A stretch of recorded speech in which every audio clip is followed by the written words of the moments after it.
पूर्णं च पुनस्तदन्तर्गतं प्राविशत् स्वप्रिये संश्लेष्टावुभयोर्बभौ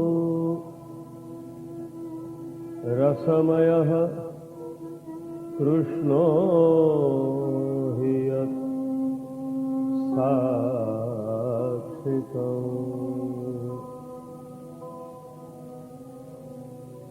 रूपं तत् त्रितयात्मकं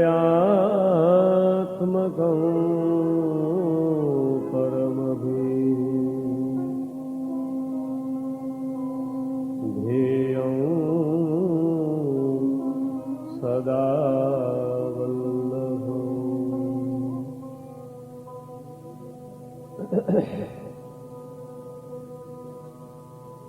वसुदेवसुतं देवं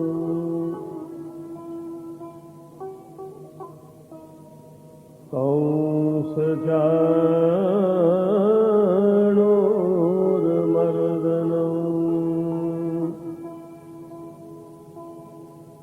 देवकी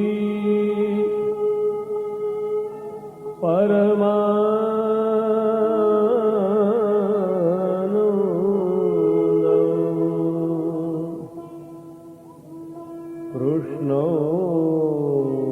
वन्दे जगद्गुरु। कृष्णो वन्दे जगद्गुरु। कृष्णो वन्दे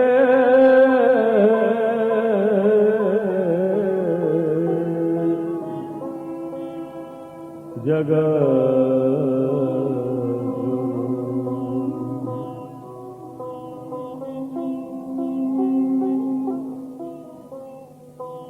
नारायणं नमस्कृत्य नरं चैव नरोत्तमं देवीं सरस्वतीं व्यासं ततो जयमुदीरये।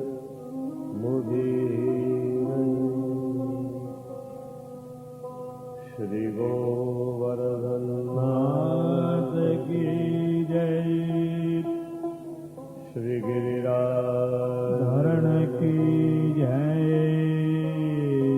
श्री वल्लभाधीश की जय। श्री गोसाई जी परम दयाल की जय। श्याम सुंदर श्री महारानी की जय।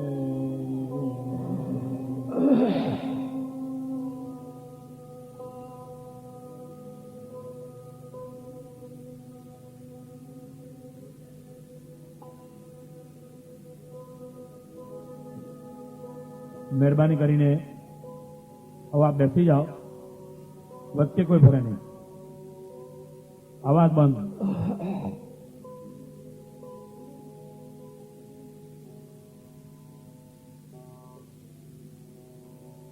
ગઈકાલે યુદ્ધનો આરંભ થઈ ચૂક્યો.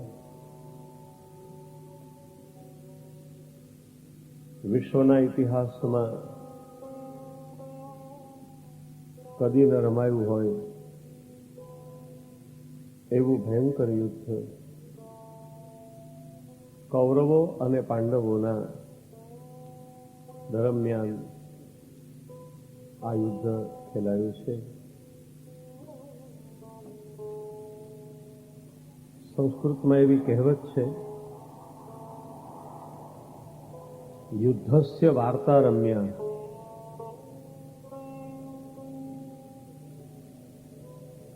પુસ્તકમાં યુદ્ધનું વર્ણન વાંચવું સારું લાગે,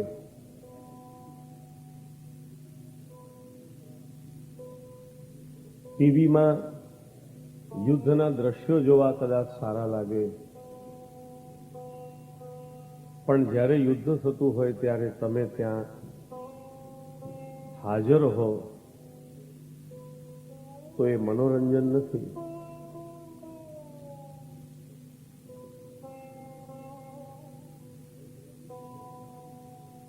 ભલભલાનું મનોમંથન થઈ જાય.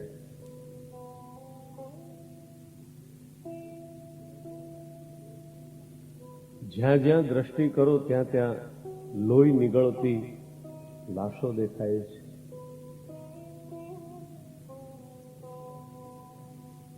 વાંચવામાં કદાચ ભલે મજા આવે, પણ કુટુંબમાં જ્યારે એક સ્વજનનું મૃત્યુ થયું હોય છે ત્યારે એનો આઘાત કેવો હોય છે તે આપણને ખબર છે. અહીંયા તો રોજ ને રોજ ક્ષણે ક્ષણે કોઈકનો પિતા મરી રહ્યો છે, કોઈકનો ભાઈ મરી રહ્યો છે, કોઈનો પુત્ર મરી રહ્યો છે. આમે જગતમાં મરનારો એક માણસ કોઈકનો પિતા તો હોય જ છે, કોઈકનો ભાઈ હોય જ છે. એક વ્યક્તિ મરે ત્યારે માત્ર એક વ્યક્તિ નથી મરતી, અનેક સંબંધો પણ મરે છે. મરનાર વ્યક્તિને વળગીને સ્ત્રી રડે છે, મારો પતિ ગયો. પુત્રો રડે છે, મારો પિતા ગયો. વ્યક્તિ કદાચ એક મરે પણ સંબંધો અનેક મરે છે.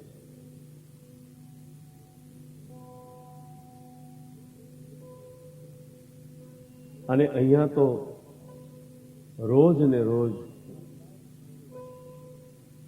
અંદાજ કાઢો,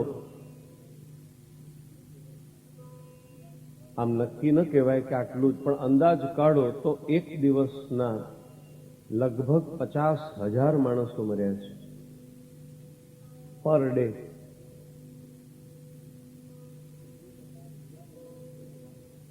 એ 50,000 માણસોની લાશોને હટાવવી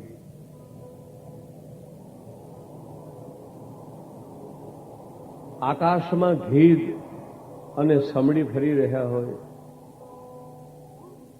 જ્યાં પગ મૂકો ત્યાં લોહીનું કીચડ હોય, જ્યાં ચાલો ત્યાં કોકનું પેટ, કોકનું માથું, કોકના પગ, કોકના હાથ, અને તે કદાચ આપણોય હોય, પારકોય હોય. શ્રી કૃષ્ણે બધાને સમજાવ્યું હતું કે આ યુદ્ધ ખરેખર જ્યારે લડાશે ત્યારે તમે કાંપી ઉઠશો.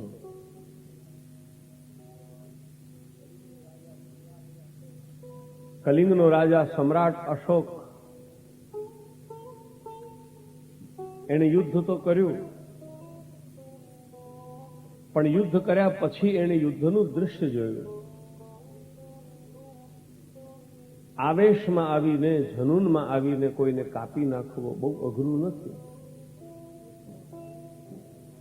પણ આવેશમાં હો ત્યારે જે કાર્ય ઉચિત લાગ્યું હોય એ કાર્ય આવેશ ઉતરી ગયા પછી પશ્ચાતાપનું કારણ બને છે. આંખ ઉઘડે ત્યારે માણસને આઘાત લાગે છે, મેં આ શું કર્યું.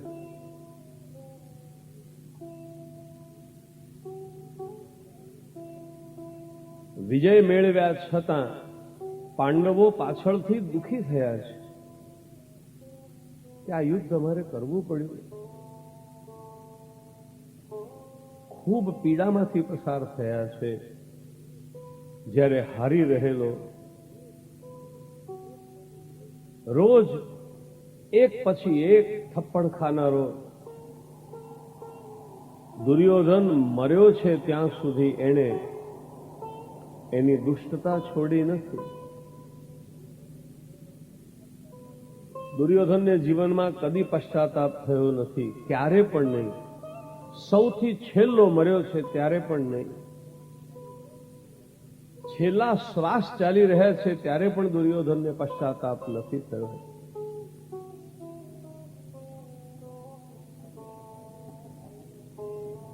દુષ્ટતાનું આ સૌથી મહાન રૂપ છે.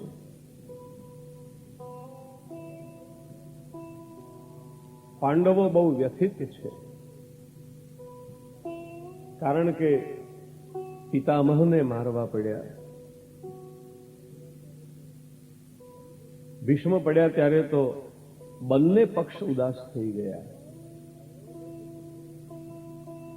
કૌરવો પણ દુઃખી થયા કે આપણું છત્ર ગયું, આપણો મહાન સ્તંભ ગયો. પાંડવોય દુઃખી થયા, આપણા હાથે દાદાજીનો વધ થયો. દ્રોણ મર્યા એ કથા પણ તમે કાલે સાંભળી.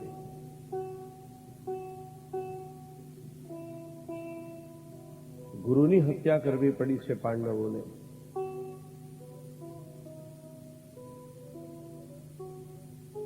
ભીષ્મના પ્રસંગમાં અને દ્રોણના પ્રસંગમાં, આગળ જતા કર્ણના પ્રસંગમાં, એનાથી આગળ જતા શલ્યના પ્રસંગમાં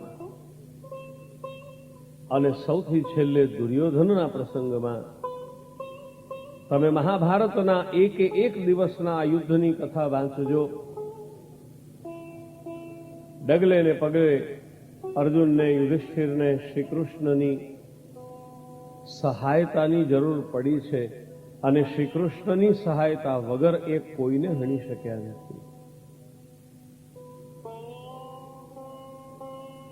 અનેક વાર મનમાં વિચાર થાય, આ ધર્મ છે કે અધર્મ છે?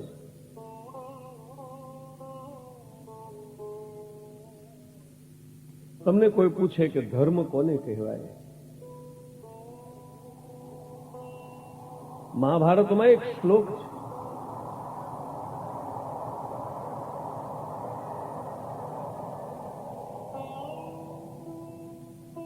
અધર્મ ક્યારેક ધર્મ બની જાય છે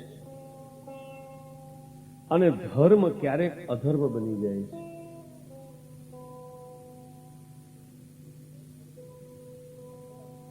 નિશ્ચય કરવો અથવા જડ નિર્ણય કરવો યોગ્ય નથી.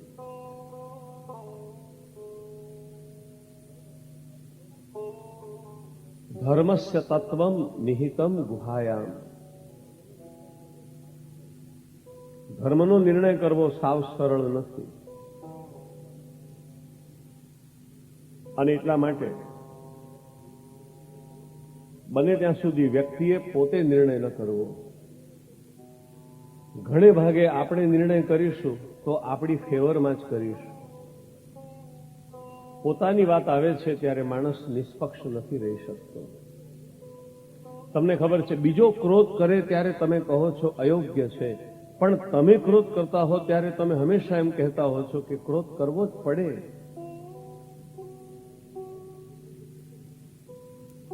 ક્રોધ ન કરીએ તો શું કરીએ?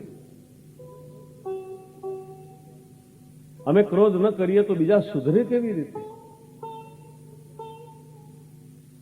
બીજાનો ક્રોધ દોષ છે, આપણો ક્રોધ ગુણ છે. આપણે માનીએ છીએ આવું. બીજાના દોષ છે કારણ કે બીજાના છે. આપણા દોષ નથી કારણ કે આપણા છે.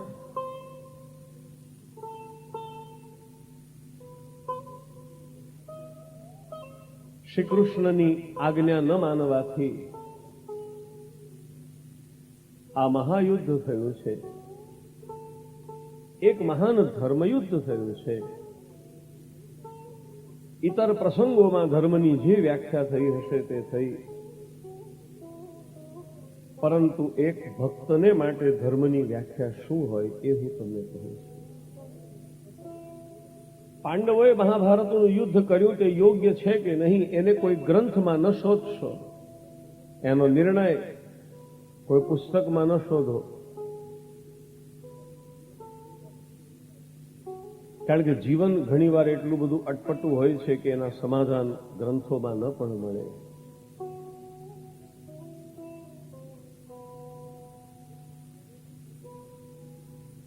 એક ભક્તને માટે ધર્મ શું એની આપણે વાત કરીએ. ભક્તને માટે ધર્મ વેદોમાં નથી, શાસ્ત્રોમાં નથી, પુરાણોમાં નથી, બુદ્ધિમાં નથી, તર્કમાં નથી. બસ એક જ જગ્યાએ છે, અને તે છે પ્રભુની આજ્ઞા.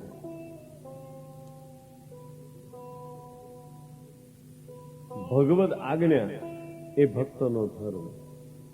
કોઈ શ્રુતિ અને સ્મૃતિનો આધાર લેવાની જરૂર નથી. ગ્રંથોમાં ગોતવાની જરૂર નથી.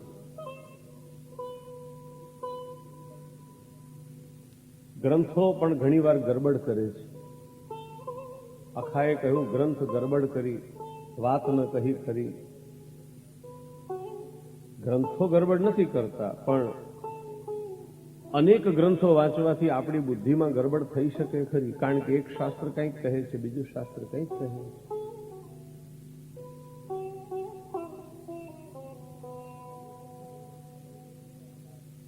પ્રભુના ચરણમાં સમર્પિત થયા બાદ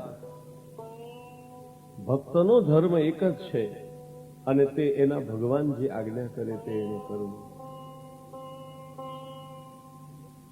ભગવદ્ ગીતાનો આરંભ થયો ધર્મના નિર્ણયથી, અથવા ધર્મની જિજ્ઞાસાથી, કે કહો મારો ધર્મ શું છે. ધર્મ સંમૂઢ ચેતા. આરંભ છે ધર્મ સંમૂઢ ચેતા, અને અંત છે સર્વધર્માન પરિત્યજ્ય. સાદી ભાષામાં કહું, અર્જુને કહ્યું મારો ધર્મ મને સમજાવો. ભગવાને કહ્યું બધા ધર્મ પડતા મૂક અને મારા શરણે આવો. આ પ્રશ્નને અને ઉત્તરને સમજીએ, તમને એમ થશે કે આગળની કથા કરવાને બદલે આ ધર્મની મીમાંસા કેમ ઉપાડી. પણ આગળ જે કર્ણ પર્વ આવી રહ્યો છે, એ કર્ણ પર્વમાં ધર્મ ઉપર ખૂબ વિચારાયું છે. અને એટલા માટે એ વિષય ઉપર આપણે પહોંચીશું એ પહેલા થોડીક ધર્મની ચર્ચા કરી લઈએ.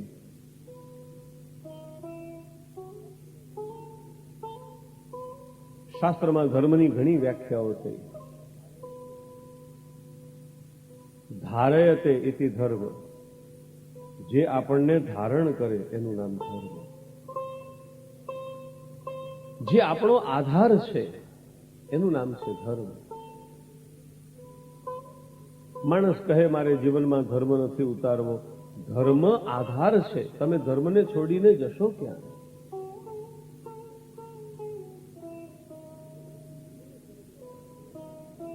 ધર્મના નિયમોને સમજવા હોય તો ધર્મની બીજી વ્યાખ્યા છે વેદ પ્રણિહિતો ધર્મ.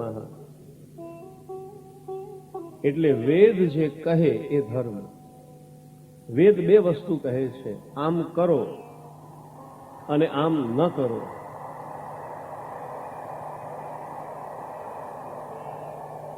વેદ બે વસ્તુ કહે છે, ડુ એન્ડ ડુ નોટ. વેદ કહે છે ડુ, આમ કરો, એને કહે છે વિધિ.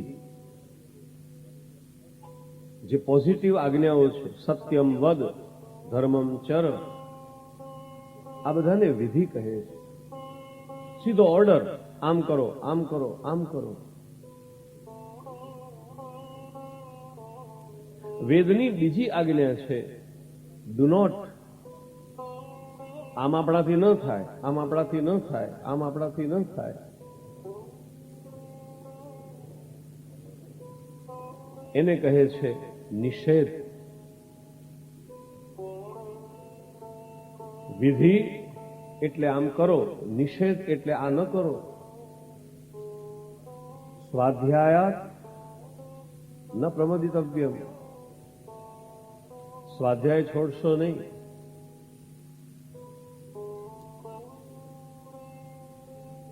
હિંસા કરશો નહીં.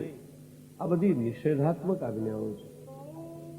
તો વેદ જે આજ્ઞા કરે છે તે કરવું અને વેદ જેનો નિષેધ કરે છે તે ન કરવું, એનું નામ ધર્મ.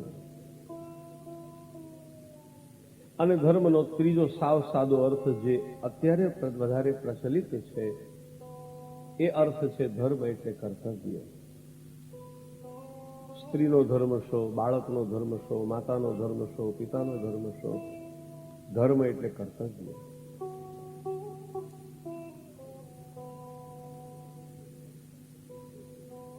અર્જુન કહે છે મારું કર્તવ્ય શું છે મને નથી સમજાતું. અને કૃષ્ણ તમે મને સમજાવો, મને સમજાવો, મને ઠસાવો, મારા સંશયો દૂર કરો. કારણ કે મારી બુદ્ધિ તો કહે છે કે આ પાપ છે. શત્રુને મારવો પાપ નથી, પણ આ તો સ્વજનો છે. આમ જોવા જાઓ તો કોઈને પણ મારવું પાપ છે. કારણ કે શાસ્ત્રો તો કહે છે અહિંસા, કોઈના પ્રાણ ન લો. પણ છતાં શાસ્ત્ર જડ નથી. લાખોના પ્રાણ લેનારો એક માણસ હોય તો સહેજ વિચાર કરો, એક માણસ લાખને મારનારો છે તો એ એક માણસને મારવો એ પાપ છે કે પુણ્ય છે?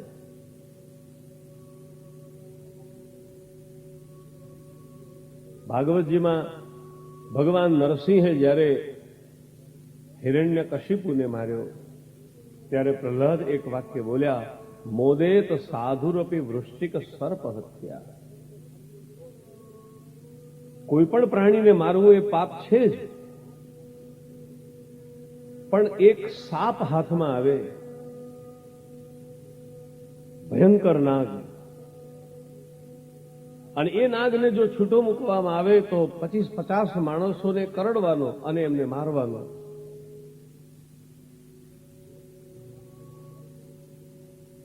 એ વખતે સાપને મારવો પડે તો એમાં પાપ નથી.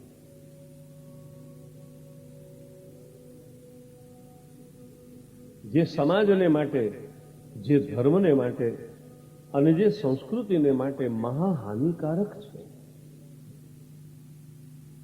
એનો નાશ કરવામાં દોષ નથી. આપણા જ શરીરમાંથી ઉત્પન્ન થયેલી આપણી વસ્તુ પણ જો શરીરને હાનિ કરનારી હોય છે તો આપણે એનો ત્યાગ કરીએ છીએ. ભાગવતમાં એક વાત બહુ સરસ કહી છે કે પોતાનું પણ ખરાબ હોય તો છોડી દેવું અને પારખું પણ સારું હોય તો અપનાવવું. હું તમને એક સવાલ પૂછું, રોગ કોની પ્રોપર્ટી? રોગ પ્રોપર્ટી કોની? આપણી. આપણા શરીરમાંથી જન્મેલો ને. ચલો, દીકરો આપણા શરીરમાંથી જન્મે અને રોગ પણ આપણા શરીરમાંથી જન્મે તો રોગ આપણો જ કહેવાય ને. દીકરો વાલો લાગે એવો રોગ વાલો લાગે છે. આપણા શરીરમાંથી જ જન્મ્યો છે, શરીરમાં જ જન્મ્યો છે, એ આપણો છે, આપણું અંગ છે. રોગ આપણાથી જુદી વસ્તુ નથી. દાખલા તરીકે તાવ આવ્યો તો ફીવર, તાવ કે આપણાથી અલગ થોડી વસ્તુ છે. તાવ આપણામાં જ છે. રોગ શરીરમાં છે પણ એ અહિત કરનારો છે, માટે એને છોડવો જોઈએ, એનો નાશ કરવો જોઈએ. અને ઔષધિ આપણે ત્યાં નથી, એ તો કોઈ જડીબુટી કોઈ હિમાલયની ગુફામાં કે ક્યાંક કોઈ લેબોરેટરીમાં તૈયાર થઈ છે. એ પારકી વસ્તુ છે. મેડિસિન પારકી વસ્તુ છે અને ડિસીઝ આપણી વસ્તુ છે. પણ આપણું છે છતાં આપણે એને નષ્ટ કરીએ છીએ. અને દવા, ઔષધિ કડવી છે, બેસ્વાદ છે. આપણામાં જન્મી નથી, ક્યાંક દૂર જન્મી છે, પરાઈ છે, છતાં આપણે એને પીએ છીએ.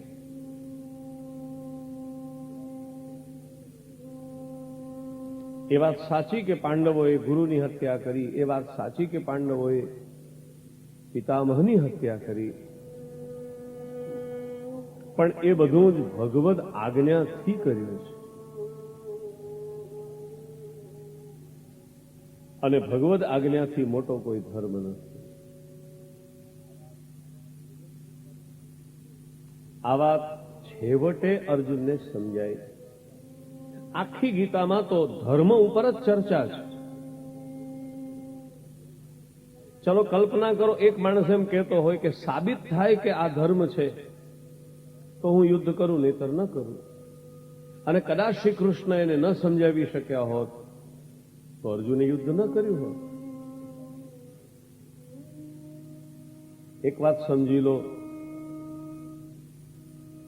આ વાત થોડી કાલે પણ મેં કહી હતી. કોઈ વાત આપણી મતિમાં ન ઉતરે એટલે એ વાત અયોગ્ય જ છે એવું ન માનો. આપણી મતિની પણ મર્યાદાઓ હોય છે.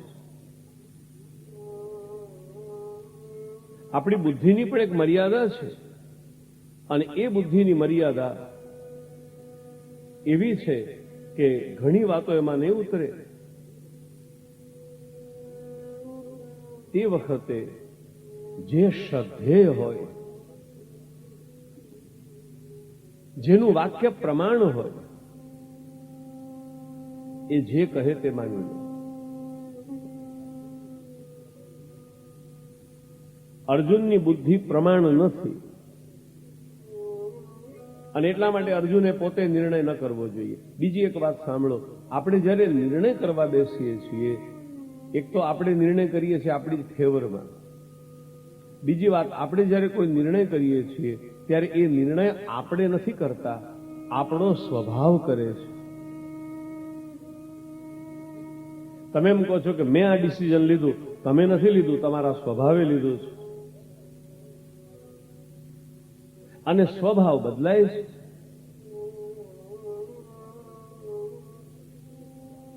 આજે ઉત્સાહમાં આવીને તમે સંકલ્પ કર્યો કે હવે આખો શ્રાવણ મહિનો ખાલી દૂધ પીને રહેવું છે. આ સંકલ્પ કરનારા તમે, અને 4 દિવસ થયા પછી ગડબડ થવા લાગી, પછી એમ થાય કે બળ્યું આપણે ખોટી ઉતાવળ કરી નાખી. હજી આપણે કોઈને ખાસ જાણ કરી નથી, એટલે હવે એકલા દૂધ ઉપર રહેવાને બદલે કંઈક આપણે બીજું શરૂ કરીશું તો વાંધો નથી. નિર્ણય લેનારાય તમે અને નિર્ણય તોડનારાય તમે. કોઈ કે આવીને તોડાવ્યો નથી, કારણ કે સ્વભાવ બદલાય છે.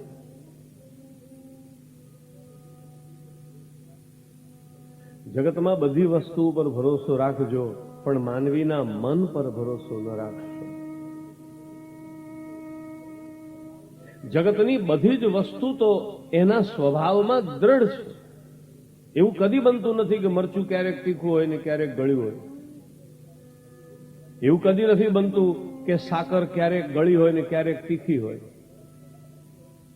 એવું કદી નથી બનતું કે બરફ ક્યારેક ઠંડો હોય ને ક્યારેક ગરમ હોય. હા, માણસમાં એવું બની શકે, ક્યારેક ઠંડો હોય ને ક્યારેક ગરમ હોય, ક્યારેક મીઠો હોય ને ક્યારેક કડવો હોય, ક્યારેક પ્રેમાળ હોય અને ક્યારેક વિરોધી હોય. Everything is certain accept mankind.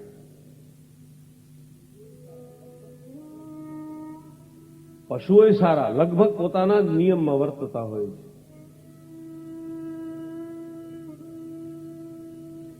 મોટામાં મોટી ગરબડ માણસની છે, માણસના મનની છે.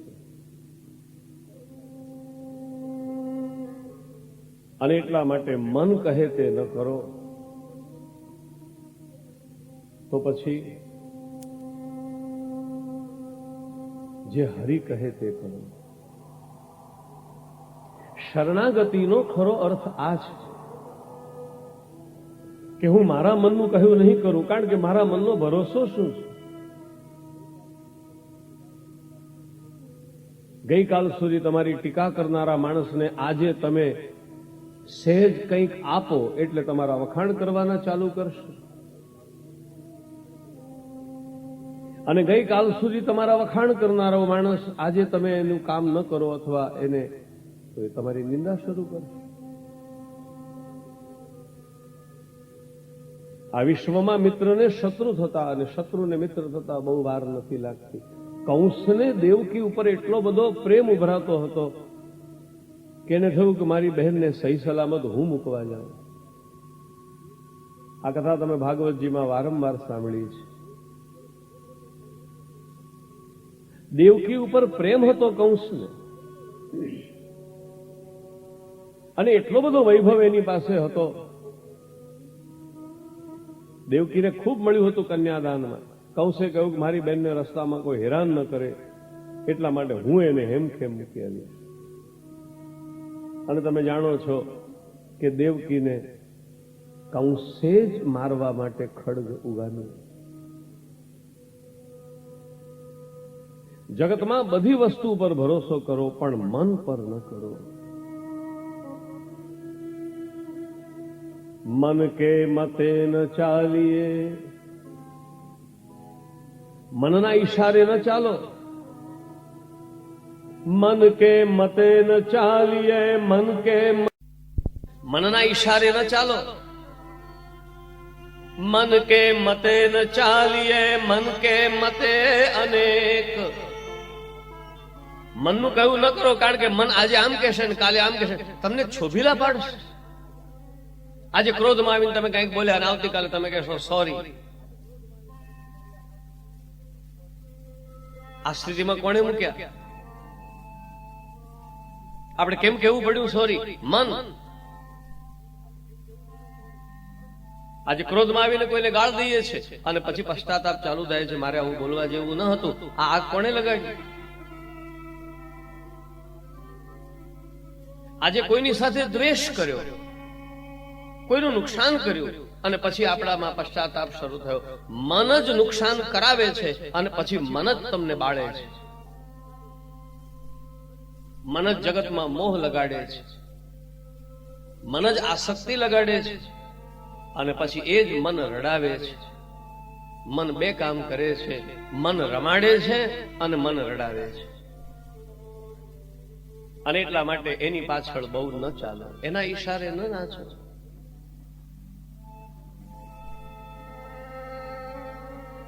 તો શું કરવું? આપણે જયારે શ્રીનાથજીના દર્શન કરીએ છીએ ત્યારે આપણને પ્રભુ પોતાના જમણા શ્રીહસ્તની મુઠ્ઠી વાળીને દર્શન આપે છે. ઠાકોરજી એક જ કામ કરે છે, એક સંદેશ આપે છે. એમાં તારું મન તને બહુ સતાવે છે ને, તું એ મને જ આપી દે. તું નહીં સંભાળી શકે, તને છેતરશે, તને જન્મ જન્માંતર સુધી નચાવશે, તને આજે હસાવશે, કાલે રડાવશે, તને રાજા બનાવશે, તને ભિખારી બનાવશે, તને જ્ઞાન અને અજ્ઞાનની વાતોમાં, સુખ અને દુઃખની વાતોમાં, રાગ અને દ્વેષની વાતોમાં તારું આખું જીવન, તારું મન કુરુક્ષેત્ર બનાવી દેશે. સુખેથી સૂઈ નહીં શકું, સુખેથી રહી નહીં શકું. તારું મન તને બહુ સતાવશે. હે મારા પ્રિય ભક્ત, તારું મન તું મને આપી દે. મન મના ભવ. ગીતાનો ગાયક ગોવિંદ કહી રહ્યો છે, મન મના ભવ મદ ભક્તો મદયાજી મામ નમસ્કુરુ. અને આ વાત એને વારંવાર કહી છે. મય્યૈવ મન આધત્સ્વ મયિ બુદ્ધિમ નિવેશય. ઠાકોરજી આ બંને ઉપદ્રવી વસ્તુ આપણી પાસેથી માંગી લે છે. તારું મન પણ મને આપી દે, તારી બુદ્ધિ પણ મને આપી દે.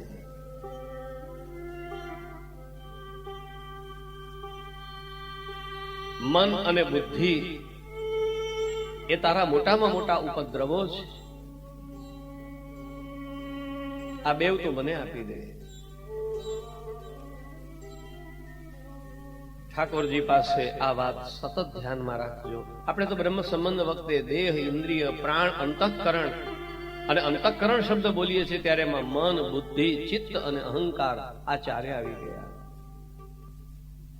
સમર્પણમાં આ બધું જ આવે છે. મનનું પણ સમર્પણ, બુદ્ધિનું પણ સમર્પણ, ચિત્તનું પણ સમર્પણ અને અહંકારનું પણ સમર્પણ. એક સાથે બે ને વધારે વાતચીત. વૈષ્ણવ જીવનના મહાન કુરુક્ષેત્રમાં કોઈ પૂછે, કદાચ તમને કોઈ એમ કે મહાભારતની કથા સાંભળવાથી શું ફાયદો થયો? બરાબર સમજીશું તો આપણી અંદરનું મહાભારત પણ શાંત થઈ જશે. અને જે લોકોને ડર છે ને કે મહાભારતની કથા સાંભળીએ એટલે આપણે ત્યાં મહાભારત થાય જ અને થવું જ જોઈએ, થવું જ જોઈએ.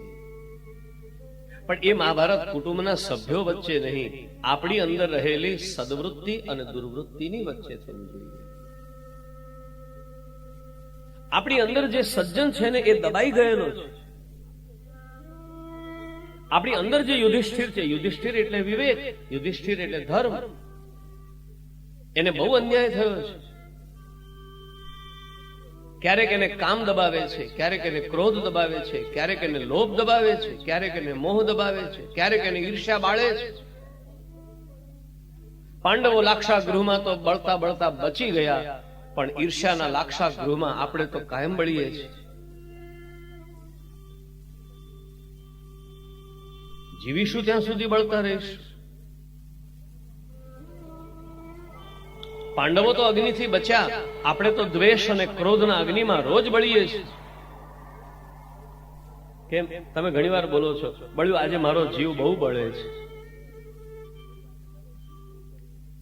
બહેનો તો ખાસ બોલો.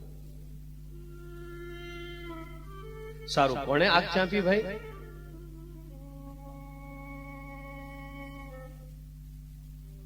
બળે છે પણ બાળે છે કોણ?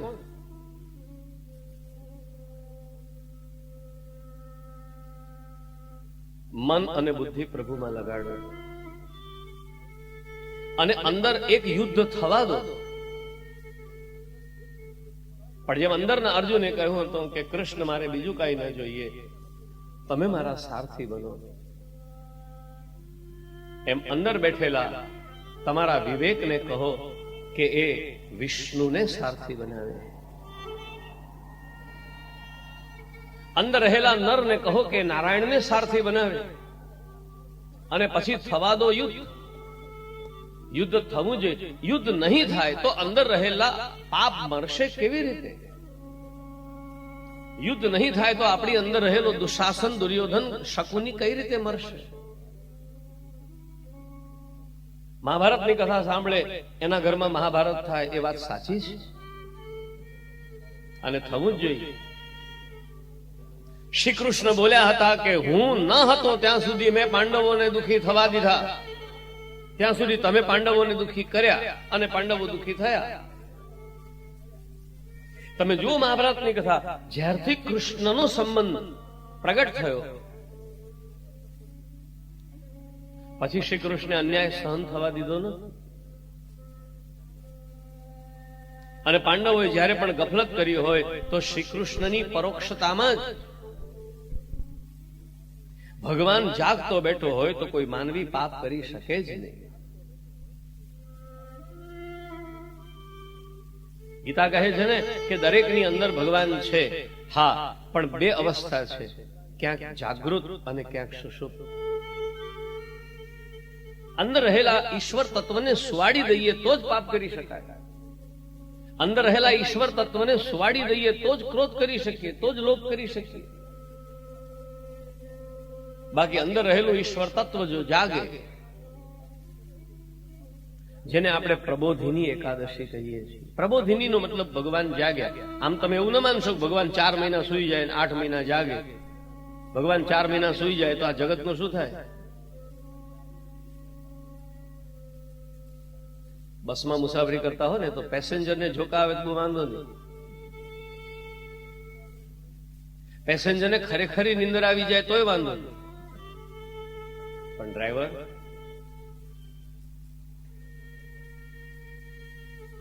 આપણી અંદર રહેલો પ્રભુ જ્યારે સુષુપ્ત છે ત્યારે જ દુર્યોધન ફાવે છે,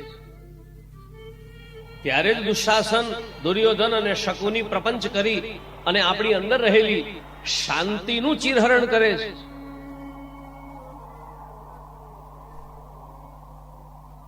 શાંતિના ચીરહરણ થાય છે.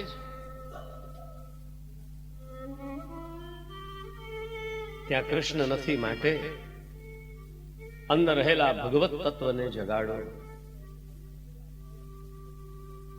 સબ ઘટ મેરા સાઈયા. વેદો કહે છે, ગીતા કહે છે, બધા શાસ્ત્રો કહે છે કે આપણી અંદર પ્રભુ છે. ઈશ્વર સર્વભૂતાનામ હૃદયશેર્જુન તિષ્ઠતિ. દરેકના હૃદયમાં છે. એકો દેવ સર્વભૂતેષુ ગૂઢા. બધે છે.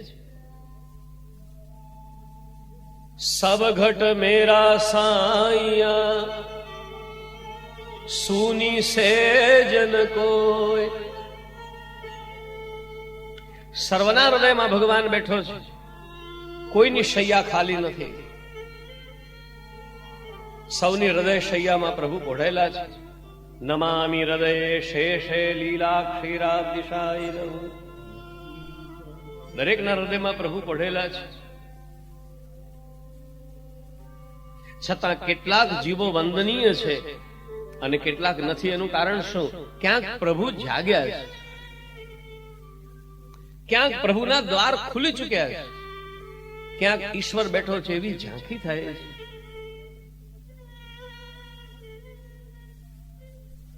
સબ ઘટ મેરા સાઈયા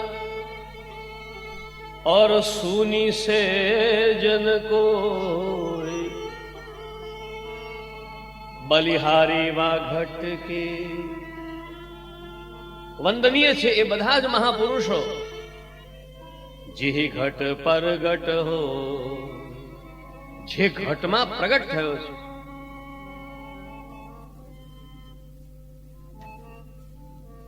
પછી આપણે એમને સંતો કહીએ, એમને સાધુઓ કહીએ, એમને મહાત્માઓ કહીએ, એમને આચાર્યો કહીએ. જે ઘટમાં પ્રગટ થયો છે એ ઘટની બલિહારી.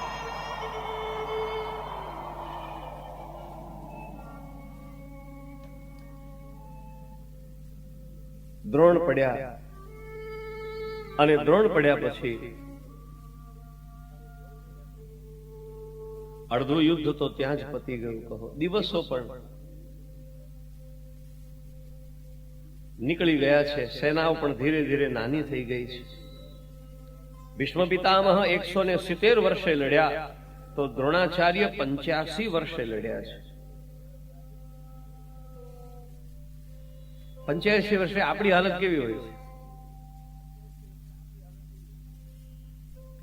ભીષ્મ પિતામહે યુદ્ધ કર્યું ને ત્યારે 85 વર્ષના હતા એવું લખ્યું છે.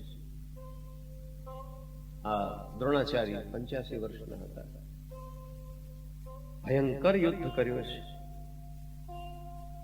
છતાં દ્રોણ મર્યા છે. કથા તમે પણ સાંભળી કે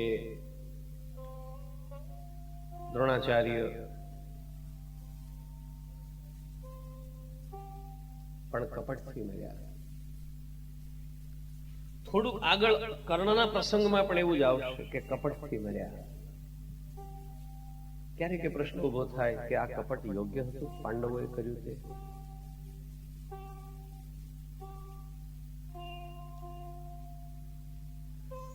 ભગવાને એક સિદ્ધાંત બતાવ્યો છે અને તે એ બતાવ્યો છે કે તમે જો અનીતિ કરશો તો અનીતિ તમને મારશે. પાંડવોએ કરેલા કપટથી દ્રોણ નથી મર્યા, પરંતુ કૌરવોએ કરેલા કપટનું ફળ કપટ રૂપે મળ્યું છે. અને એ તો જાણો જ છો કે કટુ બીજ હોય તો ફલ કટુ જ હોય છે, બીજ મધુર હોય તો ફલ મધુર હોય છે. પાંડવોએ કપટ નથી કર્યું, કૌરવોએ કપટનું ફળ ભોગવ્યું છે. અને એ વાત તો નિશ્ચિત છે કે પરમાત્માના સાનિધ્યમાં કરેલું કપટ. આપણે ત્યાં એક માન્યતા છે કે સામાન્ય સંજોગમાં માણસ પાપ કરે તો તીર્થયાત્રા કરવા જાય તો એનું પાપ ધોવાઈ જાય, પણ કદાચ તીર્થમાં જઈને પાપ કરે, અન્ય ક્ષેત્રે કૃતમ પાપમ તીર્થ ક્ષેત્રે વિનશ્યતિ, પણ તીર્થ ક્ષેત્રે કૃતમ પાપમ વજ્રલેપો ભવિષ્ય, એનો કોઈ ઉપાય નથી, એ પાપનું નિવારણ નથી, એ પાપનું પ્રાયશ્ચિત્ત નથી. તો આ કપટ એમણે ભગવાનના સાનિધ્યમાં,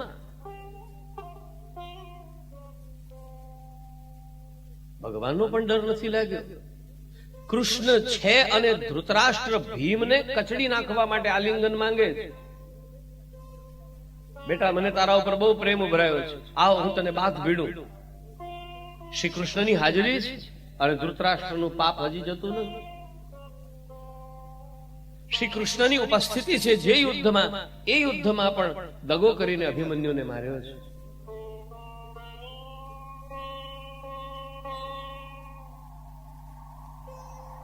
તો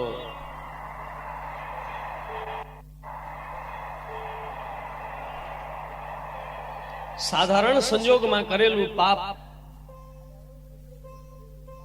જેટલું જ ફલ આપે છે, પણ પ્રભુના સાનિધ્યમાં કરેલું પાપ એનો તો અનેક ઘણો બદલો મળે છે. આપણા ઇન્ડિયામાં વિજાપુર નામનું એક શહેર છે,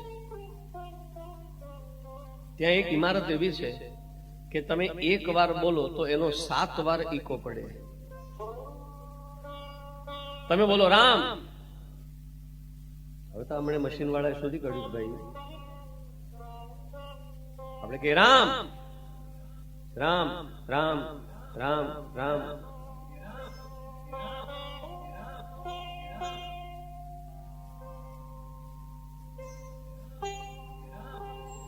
ત્યાં એવી ઇમારત બનાવી છે, ગોલ ગુંબજ કે છે, અને જગતના જે 8 મહાન આશ્ચર્યો છે એમાં પણ એનું નામ લેવું જોઈએ. એક વાર બોલો ને 7 વાર પડઘો પડે. હવે તમે બોલ્યા રામ તો સામેથી તમે 7 વાર સંભળાશે રામ રામ રામ રામ. અને કદાચ ગુસ્સે થઈને તમે બોલ્યા કે ગધેડા, તો તમે બોલ્યા ગધેડા અને સામેથી રામ આવશે. જગતનું પણ આ છે. તમે જો લોકો સાથે મધુર બન્યા તો 7 ગણી મધુરતા તમને સામેથી મળશે, અને તમે જો જગતની સાથે કટુ થયા તો 7 ગણી કટુતા તમને સામેથી મળશે.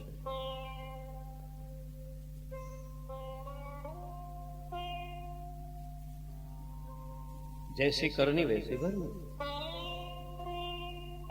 કોઈ પણ દિવસ તમારા ખેતરમાં કડવો પાક ઉગ્યો હોય તો કોઈને દોષ ન દેશો. જીવનમાં ઘોર દુઃખો આવી પડ્યા હોય તો કોઈને દોષ ન દેશો. એ આપણું જ વાવેલું છે. અને કર્મ માર્ગના 3 સિદ્ધાંતો અચૂક છે એને યાદ રાખજો. જે વાવે છે એ જ લણે છે. આ 3 સિદ્ધાંતો છે, અને એ સિદ્ધાંતો આપણને કૌરવોના 18 દિવસના સંગ્રામમાં ફલીભૂત થયેલા દેખાય છે. 3 નિયમો છે. જે વાવે છે એ જ લણે છે. બીજો સિદ્ધાંત, જેવું વાવે છે એવું જ લણે છે. અને ત્રીજું, જેટલું વાવે છે એટલું લણે છે.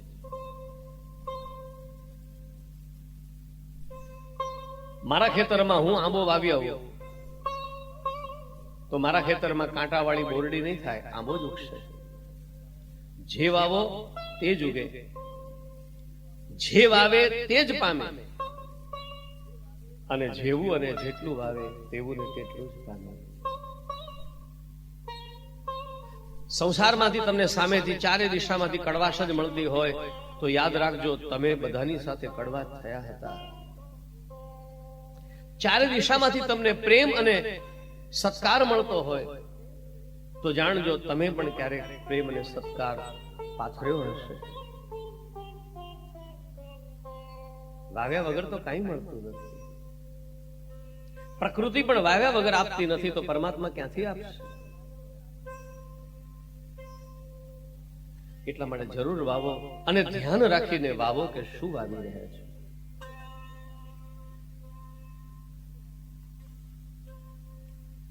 રામ નામ લઈશું તો રામ નામના પડઘા, અપશબ્દ બોલીશું તો અપશબ્દના પડઘા. કૌરવોએ પાપ કર્યા છે અને એ પાપના પડઘા આજે એમને સંભળાઈ રહ્યા છે. ધૃતરાષ્ટ્રને સંજયના મુખેથી જે 18 દિવસનો આ આખો અહેવાલ સાંભળવા મળ્યો એ પાપના જ પડઘા હતા. એકવાર તો ધૃતરાષ્ટ્ર ખીજાયો છે, તું મને કઈ સારા સમાચાર જ નથી આપતો, કઈક તો સારું બોલ. સંજય કે સારું તો સારું કહું ને, અને સારું થાય કેવી રીતે મહારાજ? સારું કેવી રીતે થાય? બોવે પેડ બબૂલ કા આમ કહા સે પાય.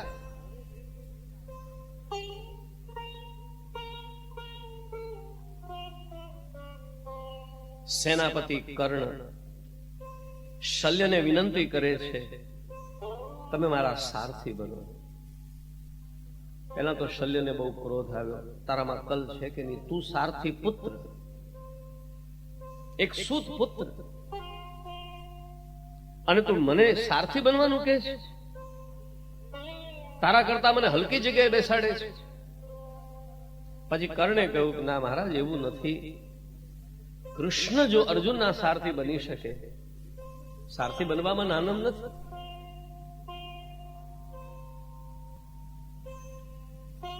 કૃષ્ણ જો અર્જુનના સારથી બની શકે તો આપને મારા સારથી બનવામાં શું વાંધો છે? અને એક મહારથી જીતે એમાં સારથીનું મહત્વ પણ ઘણું છે.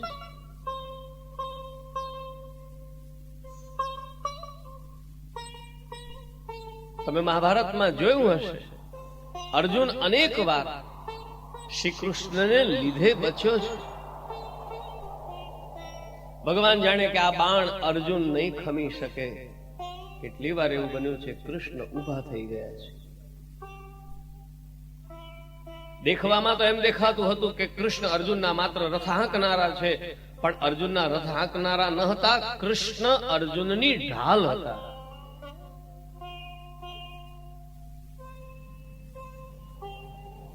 અને એક બીજી વાત પણ ખરી કે સામે યુદ્ધ કરવા માટે આવનારો માનવી જ્યારે જુએ કે હું તો એની સાથે યુદ્ધ કરી રહ્યો છું કે જેનો સારથી ભગવાન છે, તો અડધા પગ તો એના ત્યાં ઢીલા થઈ જતા. એને વિશ્વાસ થઈ જતો કે આને હું નહીં હરાવી શકું. ભગવાન જેનો સારથી.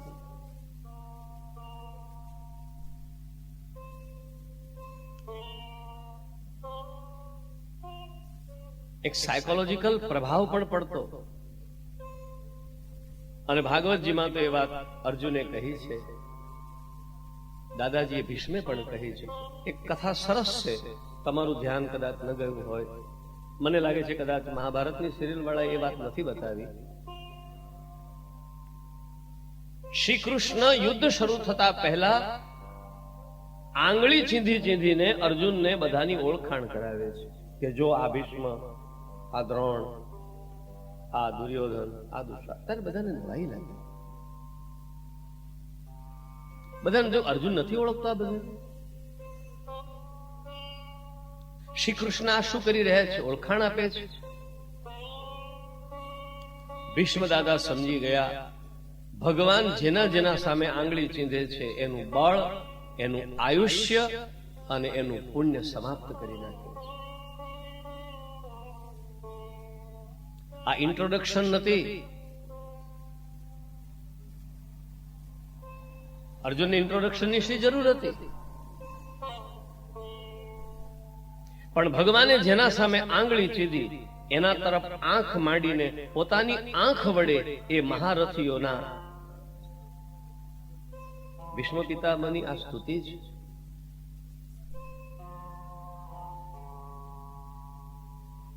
ભગવાન શ્રી કૃષ્ણ સ્થિતવતી પર સૈનિકાયુરક્ષણા ઋતવતી પાર્થ સખેરતીર્મમાસ્તુ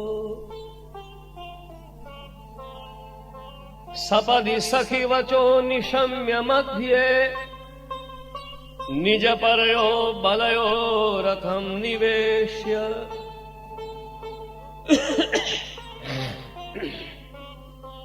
રથ બંને સેનાની વચ્ચે લાવી દીધો અને ભગવાન આંગળી ચીંધીને સામા પક્ષના બધાને તરફ જોઈ રહ્યા છે.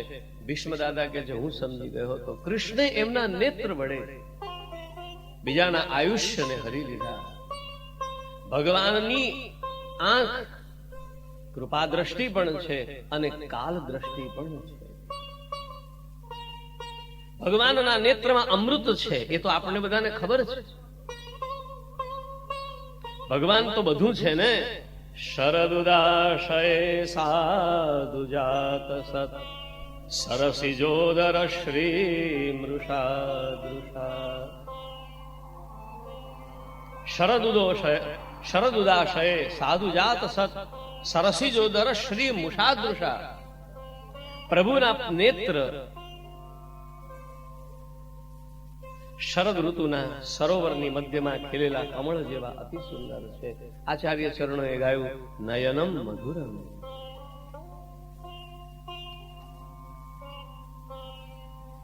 પ્રભુના નેત્ર પ્રેમ અને રસને વહાવનારા છે તો પ્રભુના નેત્ર ભીષણ રૌદ્ર રૂપ ધારણ કરીને ભલભલાનો સંહાર કરનારા પણ છે.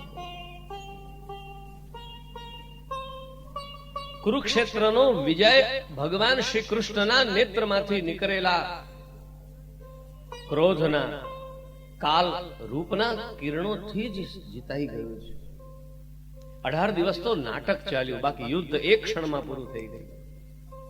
હજી અર્જુને હાથમાં ગાંડીવ લીધું નથી અને વાત પતી ગઈ છે.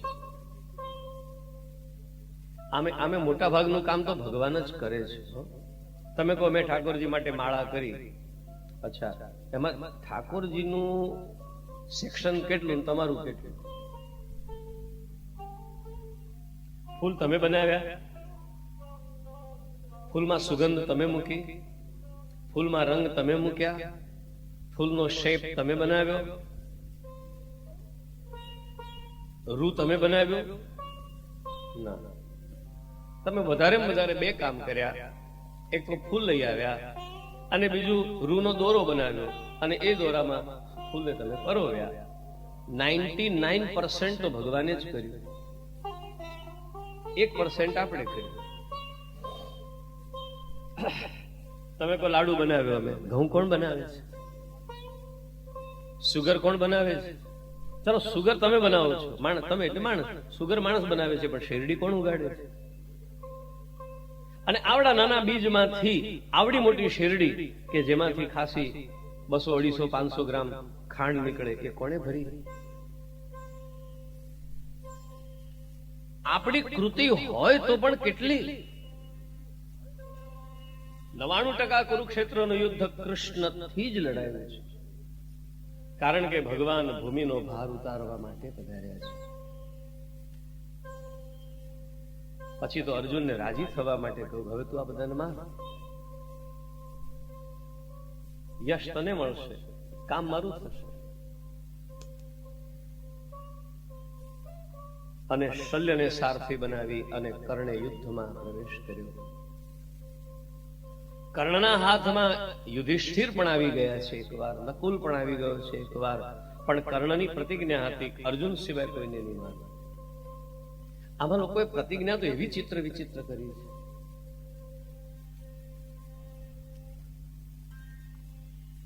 એક વાર તો કૃષ્ણ ખીજાઈ ગયા કે તમે લોકો ગુલામ રહેવાની જ લાયક છો, આ શું વાતે વાતે તમે દાવ ખેલો છો? જીવન જુગાર નથી અને તકોને રમાડવાની ન હોય. જુગારનો મતલબ છે ટુ પ્લે વિથ ઓપોર્ચ્યુનિટીઝ. તકોને રમાડવાની ન હોય, તકનું સન્માન કરવાનું હોય. એક સુખનો અવસર આવે તો એનું ઘરે તોરણ બાંધીને સન્માન કરો. જેમ ઘરે લગ્ન આવે ને આપણે તોરણ બાંધીએ છીએ. સુખનું સન્માન કરવાનું હોય, સુખની સાથે ખેલ કરવાનું ન હોય. અને ખેલ કરશો તો ક્યારેક ભારે પડી જશે. જીવન જુગાર નથી. નાનું મોટું કોઈ પણ સુખ આવે તો એનું સન્માન કરો, કારણ કે પ્રભુનો પ્રસાદ છે. પ્રસાદ માથે ચડાવીને મોંમાં મૂકવાનો હોય, એની સાથે રમત કરવાની ન હોય.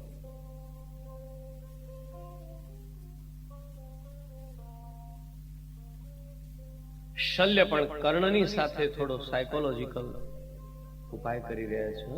યુદ્ધ તો બે રીતે લડાય છે, શરીરથી અને મનથી. શરીર બળ તોડવા માટે આ બાજુ અર્જુન, અને એનું મનોબળ તોડવાને માટે નકુલ સહદેવના મામાને બેસાડ્યા. શલ્ય વારંવાર કર્ણને નિરુત્સાહી કરે છે.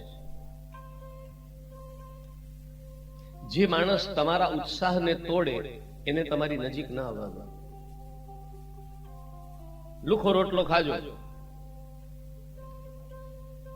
અડધા ભૂખ્યા રહેજો, પણ જે તમારા ઉત્સાહને તોડે, કારણ કે ઉત્સાહ જ જીવન બળ છે. ઉત્સાહ વાઇટાલિટી છે. શલ્ય ધીરે ધીરે નિરુત્સાહી કરી રહ્યો છે. તમારાથી કાંઈ ન થાય, તમે શું કરી શકવાના? તમને તો શાપ લાગ્યો છે પરશુરામ. છેલ્લી ઘડીએ તમારી બધી વિદ્યા તમે ભૂલી જવાના.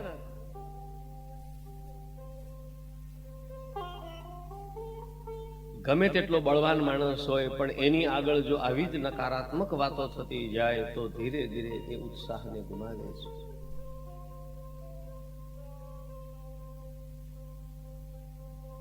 વૈષ્ણવો, કર્ણને પહેલામાં પહેલું નુકસાન તો પોતાના સારથીથી જ થયું છે. એમ કરતા કરતા એક વખત તો એવો આવ્યો કે બધાના દેખતા, કર્ણના દેખતા અર્જુને કર્ણના જ પુત્રને સુદેશણને માર્યો. હવે કર્ણ બધાને પડતા મૂકી અને અર્જુનની સામે આવ્યો. બંને મહાન શક્તિમાન છે. કર્ણ સૂર્યનો પુત્ર છે ને, અને આ ઇન્દ્રનો પુત્ર છે. સૂર્યપુત્ર અને ઇન્દ્રપુત્ર વચ્ચે ભયંકર યુદ્ધ ચાલે છે. કેવા કેવા શસ્ત્રો છોડ્યા છે.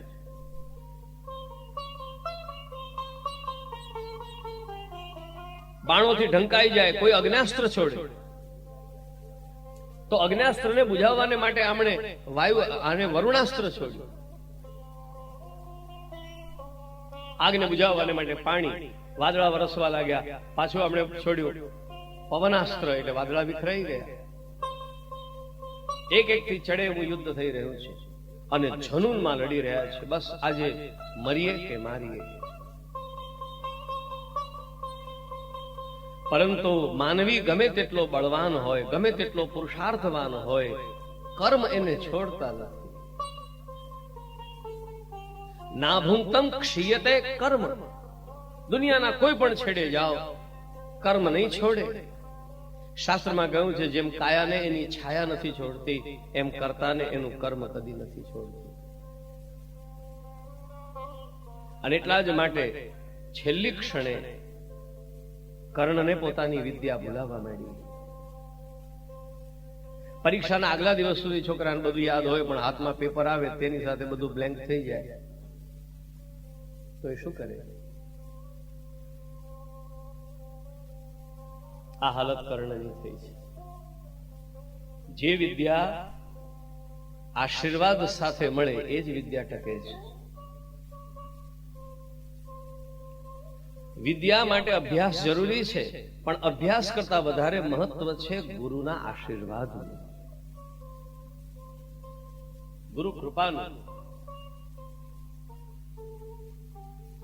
તમે કદાચ પુસ્તકો વાંચીને વિદ્યા મેળવી શકો છો, ગુરુના આશીર્વાદ કઈ પુસ્તકમાંથી થોડા મળે. અને સાચી વિદ્યા એ જ છે જે અણીના વખતે કામ આવે. સાચી સ્વસ્થતા, અત્યારે આપણે આરામથી બેઠા છીએ, આ કોઈ સ્વસ્થતા નથી. આમ ખૂણામાં ક્યાંકથી સાપ નીકળે,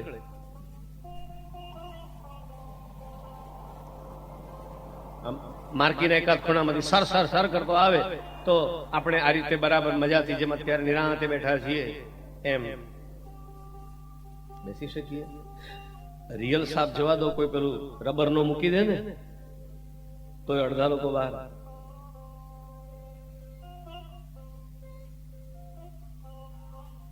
જે સ્વસ્થતા ભીતરથી પ્રગટે છે એ સાચી છે, ઉપર ઉપરની નહીં. તો ગુરુના આશીર્વાદ ન હતા, ગુરુની સાથે પ્રવંચના કરી હતી, અને એટલા માટે કર્ણને અંતિમ સમય વિદ્યા ભૂલાઈ ગઈ. મંત્રો યાદ નથી આવતા,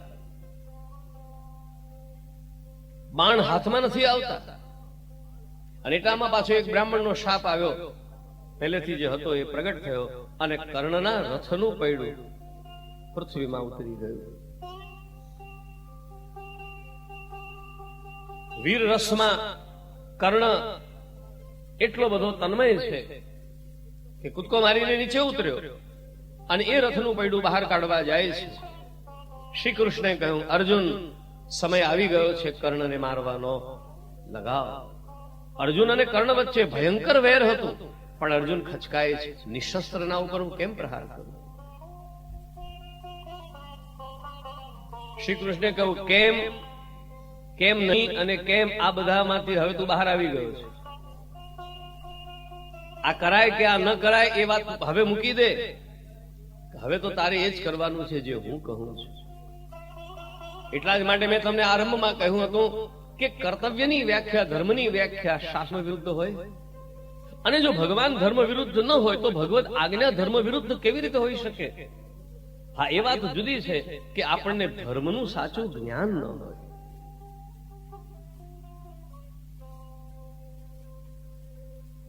માટે ભગવદ આજ્ઞા ઉપર એવો વિચાર ન કરો કે આ ધર્મયુક્ત હશે કે નહીં હોય. ભગવાન કહે છે માર. કર્ણે કહ્યું, આ અન્યાય છે. ભો ભો પાર્થ મહેશ્વાસ મુહૂર્તમ પરિપાલય યાવત ચક્રમિદમ ગ્રસ્તમુદ્ધરામિ મહીતલા. કર્ણ કહી રહ્યો છે, હે અર્જુન, આ ખોટું થઈ રહ્યું છે, થોડીક વાર ઉભો રહે, મારા રથનું પૈડું હું બહાર કાઢી લઉં, ત્યાં સુધી જરા ખમી જા. ત્વમ ચ શૂરતમો લોકે. અરે કાયર માણસ આવું કરે, તું તો શુરવીર છે. સાધુ વૃત્તશ્ચ પાંડવ, અને જગતમાં તું સાધુ છે, સજ્જન છે એવી ખ્યાતિ છે.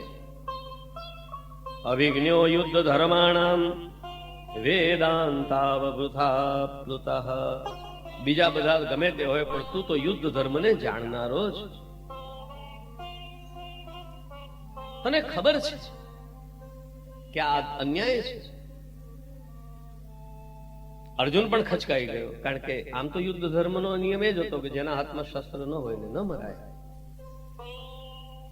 પરંતુ અર્જુનને કહેલી આ વાતનો જવાબ ભગવાન શ્રી કૃષ્ણે આપ્યો. આજના આખા દિવસની કથાનું સૌથી વધારે મહત્વનું સૂત્ર આ છે.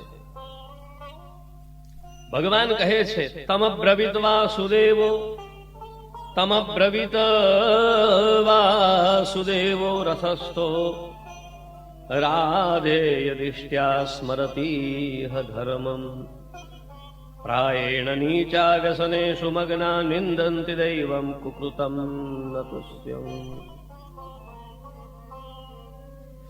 હે કર્ણ, ધર્મ અધર્મની વાત છોડ, તે શું કર્યું છે તે વિચાર કર. અને પછી એક પ્રસંગો ભગવાન શ્રી કૃષ્ણે કર્ણને યાદ કરાવ્યા છે. આ શ્લોકો મહાભારતના બહુ મહત્વના શ્લોકો છે. યદ દ્રૌપદીમ એક વસ્ત્રામ સભાયામ. સૌથી પહેલામાં પહેલી તો ભગવાનને દ્રૌપદી યાદ આવી. આખો પાંડવોનો ઇતિહાસનો ક્રમ નથી લીધો. પહેલા તમે આ ન્યાય કર્યો, પછી આ કર્યો. ભગવાનને સૌથી પ્યારી તો દ્રૌપદી જ. અને એટલા માટે કૌરવે કરેલા અન્યાયમાં ભગવાને સૌથી પહેલો તો દ્રૌપદીનો પ્રસંગ યાદ અપાવ્યો. યદ દ્રૌપદીમ એક વસ્ત્રામ સભાયામ આનાનયસ્ત્વમ ચ સુયોધનશ્ચ દુશાસન શકુલી સૌબલશ્ચ નતે કર્ણ પ્રત્યભાષત ધર્મ. જ્યારે સભા વચ્ચે રજસ્વલા દ્રૌપદીને એક વસ્ત્રમાં લાવવામાં આવી હતી, ત્યારે કર્ણ તને ધર્મ યાદ ન આવ્યો?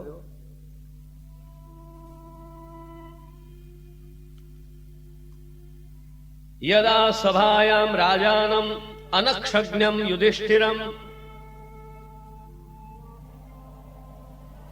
યુધિષ્ઠિર કાચા હતા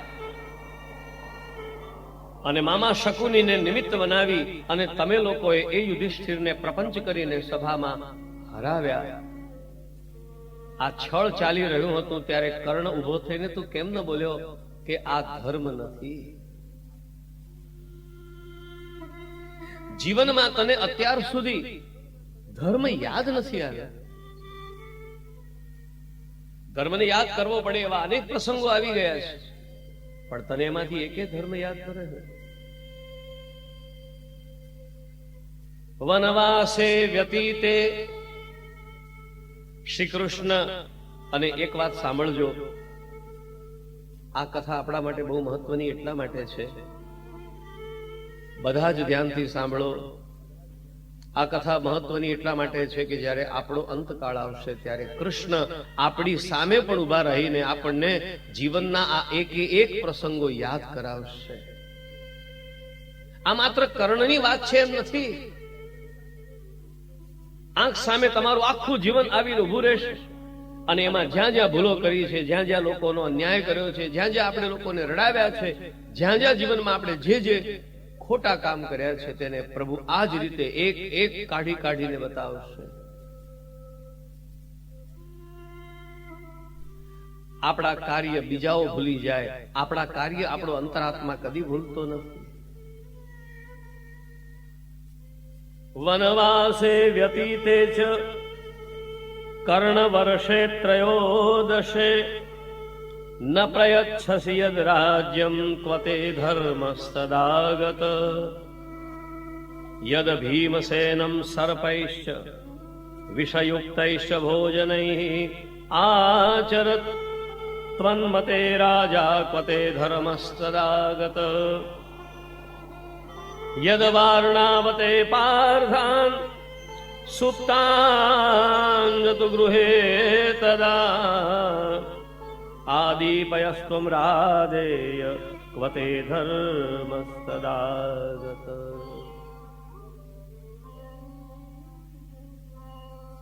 આ કોર્ટમાં ઉભો છે, આ ન્યાયાલયમાં ઉભો છે કર્ણ.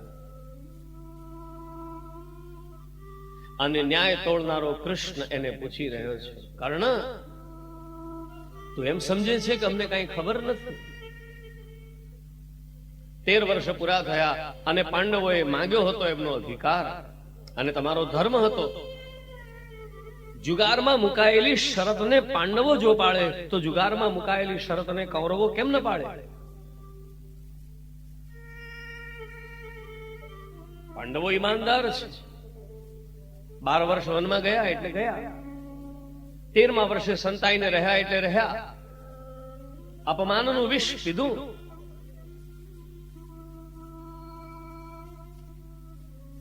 પણ 13 વર્ષ પૂરા થયા અને રાજ્ય આપવાનો સમય આવ્યો અને દુર્યોધન ફરી ગયો કે નહીં આપું. તે વખતે કર્ણ તે એને ધર્મ યાદ ન કરાવ્યો. આજે તું અર્જુનને ધર્મ યાદ કરાવું છું, તે યુધિષ્ઠિર તે દુર્યોધનને ધર્મ કેમ યાદ ન કરાવ્યો?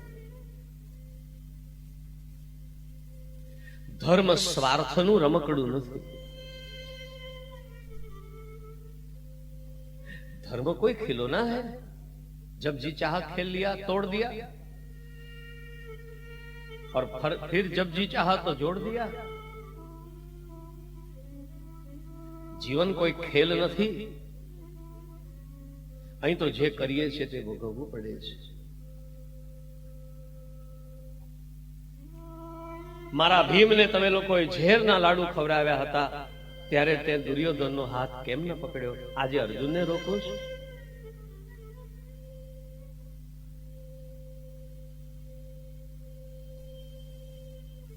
મારા અભિમન્યુને તમે 6-7 યોદ્ધાઓ એકઠા થઈને ઘેરી લઈને માર્યો,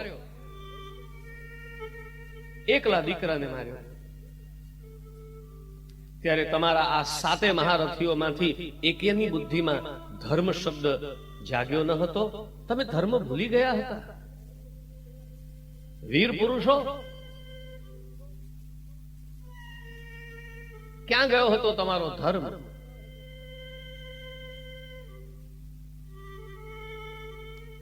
એકે એક કર્મને પ્રભુ જાણે છે, અને ક્યારેક માનવી ઉભો રહે છે આ ન્યાયાલયમાં. આ કોર્ટ બહાર નથી, આ કોર્ટ આપણી ભીતર છે.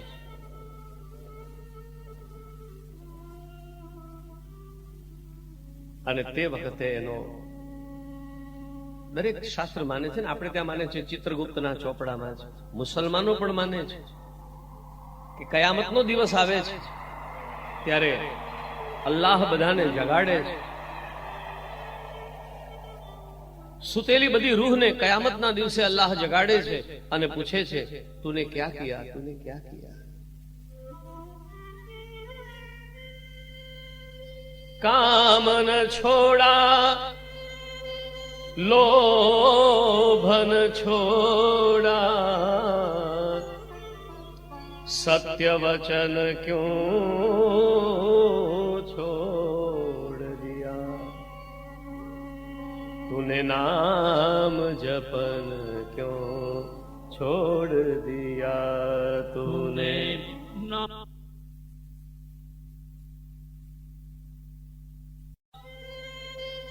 लोभन छोड़ा,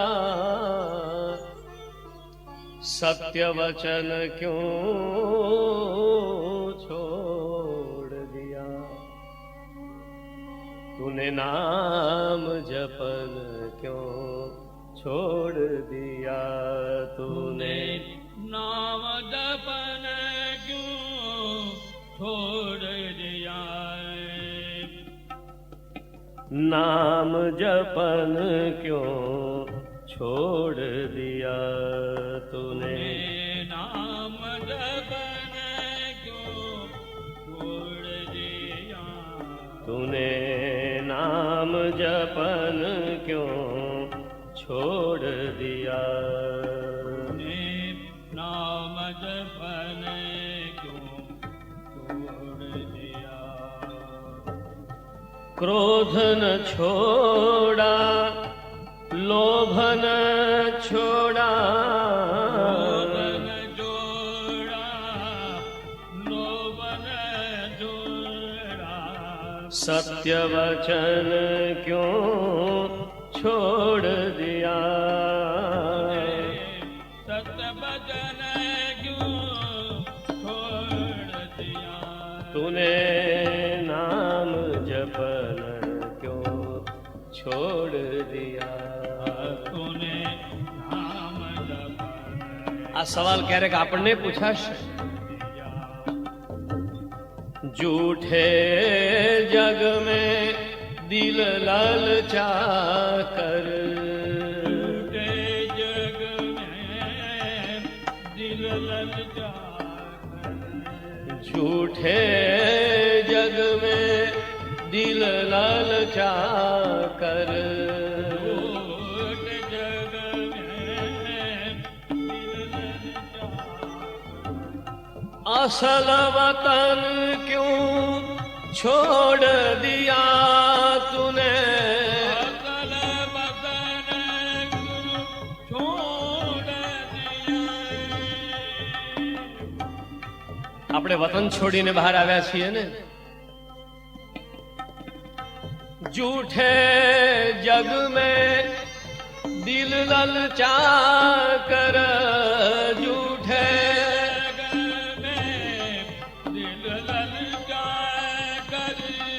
असल वतन क्यों छोड़ दिया तूने? असल वतन क्यों આપણું અસલ વતન એટલે ઇન્ડિયા. આપણું અસલ વતન એ ઇન્ડિયા નહીં, આપણું અસલ વતન શ્રીનાથજીના ચરણારવિંદ. મર્ત્યો મૃત્યુ વ્યાલ ભીત પલાયન સર્વાન લોકાન નિર્ભયમ નાદ્ય ગચ્છત. 14 લોકમાં આપણું અસલ વતન ક્યાંય નથી. આપણું અસલ વતન આપણા શ્રીજીના ચરણમાં છે. અને જ્યાં સુધી ત્યાં નહીં પહોંચીએ ત્યાં સુધી શાંતિ નહીં મળે. झूठे जग में दिल ललचा कर, झूठे जग में दिल ललचा कर, झूठे जग में दिल ललचा कर, झूठे जग में दिल असल वतन क्यों छोड़ दिया तूने, असल वतन क्यों छोड़ दिया, नाम जपन क्यों छोड़ दिया तूने, नाम जपन क्यों छोड़ दिया, क्रोध न छोड़ा झूठ न छोड़ा, क्रोध न छोड़ा झूठ न छोड़ा. ન્યાયાલયમાં ઉભે રહેલા જીવને અંતર્યામી પ્રભુ પૂછે છે, સારું સારું છોડી દીધું અને ખરાબ ખરાબ રાખ્યું.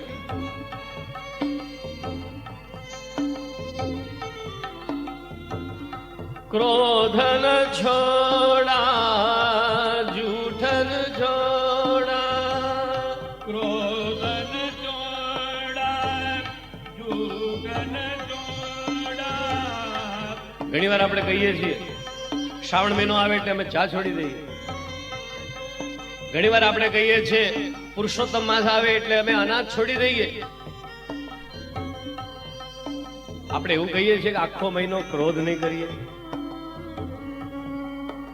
આપણે એવું કહીએ છીએ કે આખો મહિનો લોભ નહીં કરીએ. આપણે કહીએ છીએ કે આખો મહિનો અમે કોઈની નિંદા નહીં કરીએ. સહેલું સહેલું છોડવું સહેલું છે. ક્રોધન છોડા જૂઠન છોડા તુને, क्रोध न छोड़ा झूठ न छोड़ा तूने, सत्य वचन क्यों छोड़ दिया, सत्य वचन सत्य वचन छोड़ दिया, नाम जपन छोड़ दिया, तूने नाम जपन क्यों छोड़ दिया.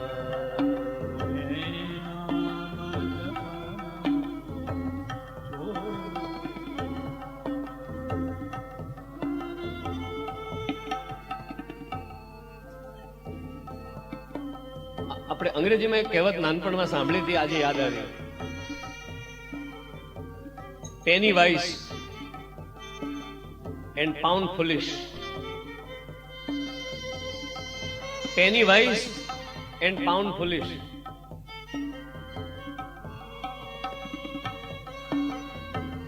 અને ગુજરાતી ભાષામાં આને કેવી હોય તો ખાડે ડૂચા અને દરવાજા ઉઘાડા. આપણે કેવા નાદાન છીએ, પેનીઓ સાચવીએ છીએ અને પાઉન્ડ ગુમાવીએ છીએ. કૌડી કો તો ખૂબ સંભાલા, कौड़ी को तो कौड़ी કૌડીઓ સાચવી અને અણમોલ હીરા ગુમાવ્યા. कौड़ी को खूब संभाला, પેની કો તો ખૂબ સંભાલા और डायमंड को छोड़ दिया, ત્રાંબાની પેનીઓ સાચવી રાખી, કૌડી કો તો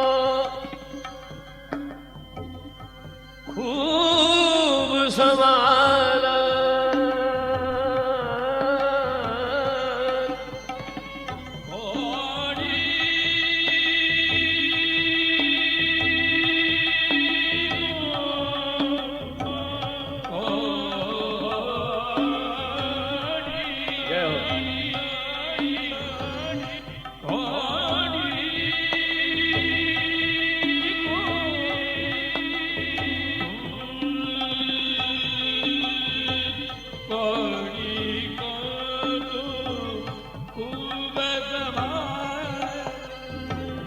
लाल रतन क्यों छोड़ दिया तूने, लाल रतन क्यों तूने, लाल रतन क्यों छोड़ दिया तूने, लाल रतन छोड़ दिया तूने नाम जपन क्यों छोड़ दिया, तूने नाम जपन छोड़ दिया।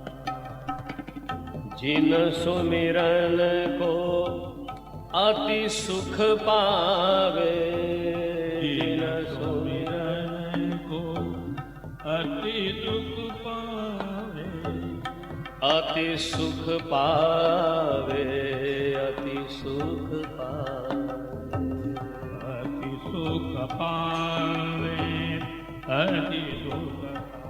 जरा તમારા અંતઃકરણને પૂછી લો કે સગા સંબંધી કુટુંબીઓને યાદ કરો છો ત્યારે વધારે સુખ મળે છે કે પ્રભુને યાદ કરો છો ત્યારે વધારે સુખ મળે છે? સંસારનું સ્મરણ સુખ આપે છે કે શ્રીનાથજીનું સ્મરણ? જીન સુમિરન કો અતિ સુખ પાવે, सुमिरन देव अति दुख पावे, तीन सुमिरन क्यों छोड़ दिया, तूने तीन सुमिरन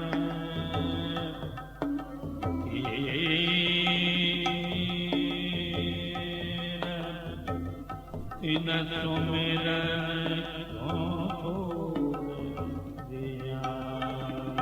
खालस एक भगवान बरोजे, आनंद एक भगवान बरोजे, खालस एक भगवान बरोजे, आनंद एक भगवान बरोजे, तन मन धन क्यों न छोड़ दिया तूने, तन मन धन क्यों छोड़ दिया, नाम जपन क्यों छोड़ दिया तूने, नाम जपन क्यों छोड़ दिया। क्रोध न छोड़ा, जूठन छोड़ा, क्रोधन छोड़ा, जूठन छोड़ा। આવતીકાલથી શ્રાવણ મહિનો શરૂ થાય છે. નિયમ લો, આખો મહિનો ક્રોધ નહીં કરી. અને સગા સંબંધીઓને આ નિયમ કહી રાખજો કે અમે નક્કી કર્યું છે કે એક મહિનો અમે ક્રોધ નથી કરવાના. પછી તમારો એ મહિનો કેવો જાય છે તો જુઓ.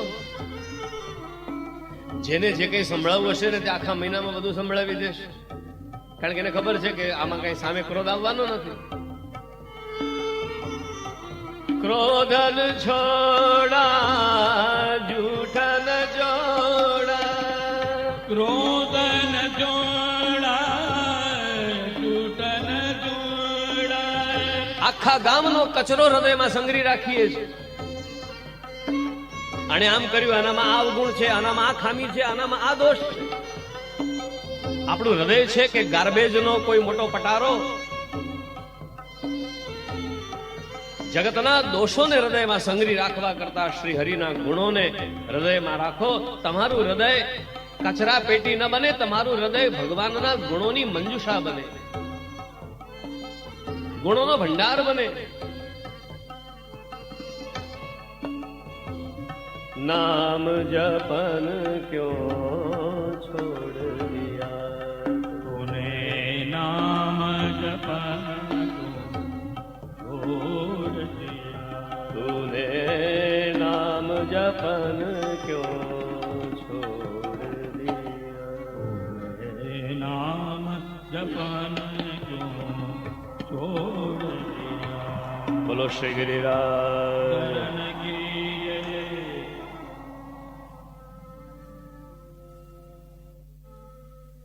કર્ણના કર્મોનો હિસાબ લેવાઈ રહ્યો છે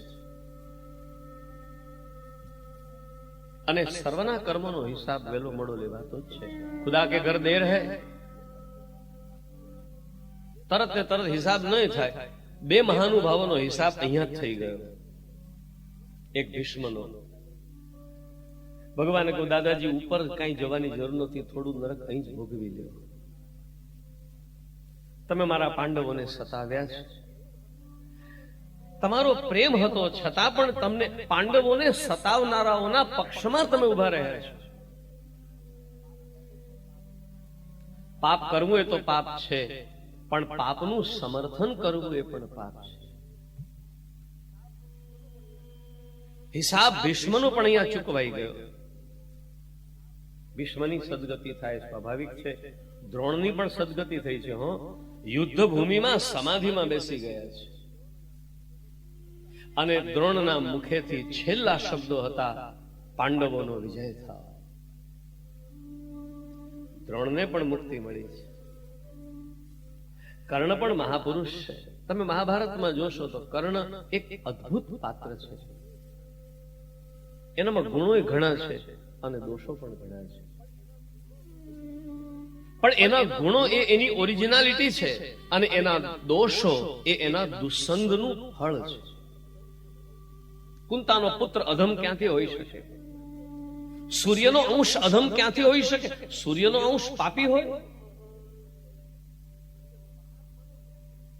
સૂર્ય તો પરમાત્માનું નેત્ર છે અને પરમાત્માના નેત્રમાંથી જેનો જન્મ થયો હોય એક ઋષિના આશીર્વાદ રૂપે. કર્ણ ખરાબ નથી, પણ ખરાબની સંગતમાં ખરાબ થઈ ગયો.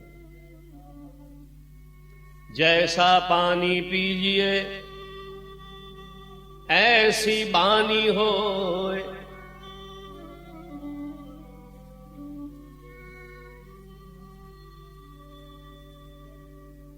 એટલે કોઈ કંઈક બોલી જાય ને તો અમને બહુ ખરાબ ન લાગે, કારણ કે અમે જાણીએ કે આ પાણીનો પ્રભાવ છે. જૈસા પાણી પીજીએ ऐसी बानी હોય, जैसा ही अन्न खाइए वैसा ही मन होय. જેવું પાણી એવી વાણી અને જેવું અન્ન એવું મન. દુર્યોધનના સંગમાં રહીને દુર્યોધને ભગવાનને પ્રાર્થના કરી હતી, ઠાકોરજી તમારો રાજભોગ તૈયાર કરાવ્યો છે, તમે આરોગો. ભગવાને કહ્યું કે તારો રાજભોગ મારે આરોગવો નથી, આ ભલભલાની બુદ્ધિ બગડી.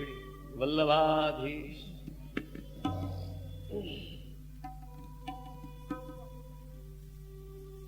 તો આપણે જાણીએ છીએ,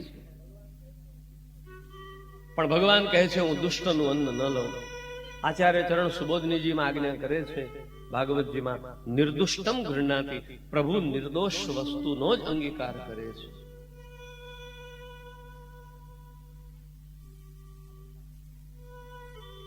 અને એટલા માટે બરાબર છે ભગવાન ના આરોગ્યા. બાકી કર્ણ સાધુ પુરુષ. આ જગતમાં દાનેશ્વરી લોકો અનેક થયા, પણ જગતમાં જેટલા મહાદાનીઓ છે એમાં જો પહેલામાં પહેલું નામ ગણવું હોય તો બલિરાજા અને કર્ણ, આ બે મહાનમાં મહાન પુરુષ.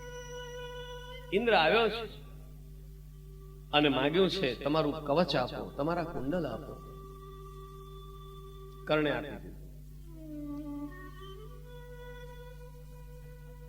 આ મહાપુરુષો પોતાના વચન ખાતર પોતાના પ્રાણ આપવામાં પણ જરાય ખચકાતા ન હતા. કર્ણ જેવો કોઈ વીર પુરુષ નથી થયો, કર્ણ જેવો કોઈ દાની નથી થયો, કર્ણના જેવો કોઈ મહાત્મા નથી થયો, પણ દુસ્સંગે એક મહાત્માને દુરાચારી અથવા દુષ્ટ બનાવી દીધો. માટે દુષ્ટનો સંગ ન કરો. અસત સંગથી દૂર રહેવાની શ્રી મહાપ્રભુજી વારંવાર આજ્ઞા કરે છે. એનું તાદૃશ ઉદાહરણ તમને કર્ણ મળશે. મહાત્મા હોવા છતાં દુરાત્મા થયો.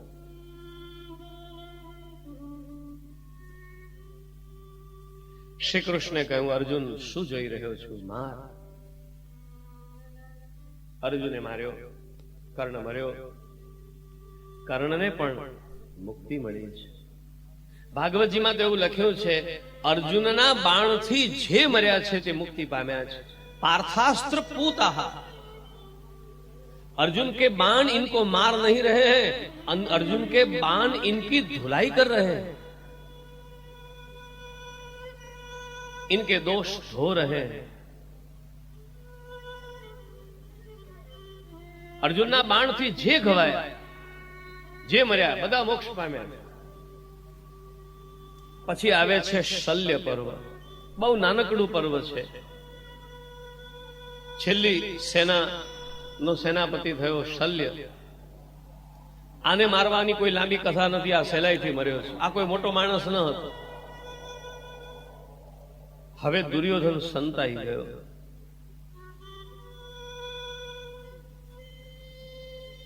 પાણીમાં હજી એને કહેવામાં આવી રહ્યું છે, સમાધાન કરી લે, સમાધાન કરી લે. પણ જગતના જે મહાન જુગારીઓ હોય છે ને, એ જુગારીઓમાં અને આમાં કઈ ફેર નથી. યુદ્ધ પણ જુગાર છે. મહાભારતમાં લખ્યું છે યુદ્ધ પણ જુગાર છે. ભાગવતમાં પણ લખ્યું છે. પેલા જુગારમાં માત્ર પાસા ફેંકાય છે, અહીંયા શસ્ત્રો ફેંકાય છે. પેલામાં સોગઠી મરે છે, અહીંયા માણસો, હાથીઓ, ઘોડાઓ, રથીઓ મરે છે. અને જુગારીની એક ખાસિયત હોય છે, એ ગુમાવતો જાય, ગુમાવતો જાય, ગુમાવતો જાય, છતાં એને આશા રહે, હજી જીતીશ, હજી જીતીશ. છેલ્લામાં છેલ્લો દાવ રમે અને તે વખતે છેલ્લામાં છેલ્લી વસ્તુ મુક્તા પણ એ ન ખચકાય. એને એમ થાય કે અત્યાર સુધી ભલે હાર્યો પણ હવે જીતીશ. દુર્યોધન કહે છે, હવે તો બધા પાંડવો બહુ થાકી ગયા છે ને, એટલે હવે એમને મારવા સહેલા છે.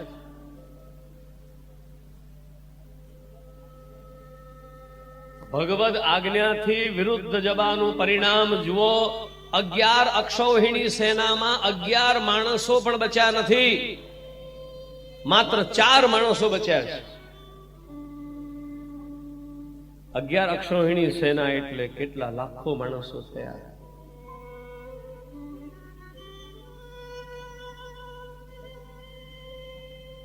લગભગ 30 લાખ માણસોમાંથી 4 માણસ બચ્યા 18 દિવસમાં. હજી દુર્યોધનની બુદ્ધિ ઠેકાણે નથી આવતી. દુર્યોધન પણ એક વિરલ પાત્ર છે. આના જેવો કોઈ થયો નથી, થશે નહીં. ન ભૂતો ન ભવિષ્યતિ. રાવણ, દુર્યોધન એ બધા વિરલ પાત્રો છે. એની બરાબરીમાં તમે બીજો કોઈ ખલનાયક મૂકી ન શકો. અને આમે એવો નિયમ છે, નાયક જેટલો બળવાન હોય એટલો જ ખલનાયક હોવો જોઈએ.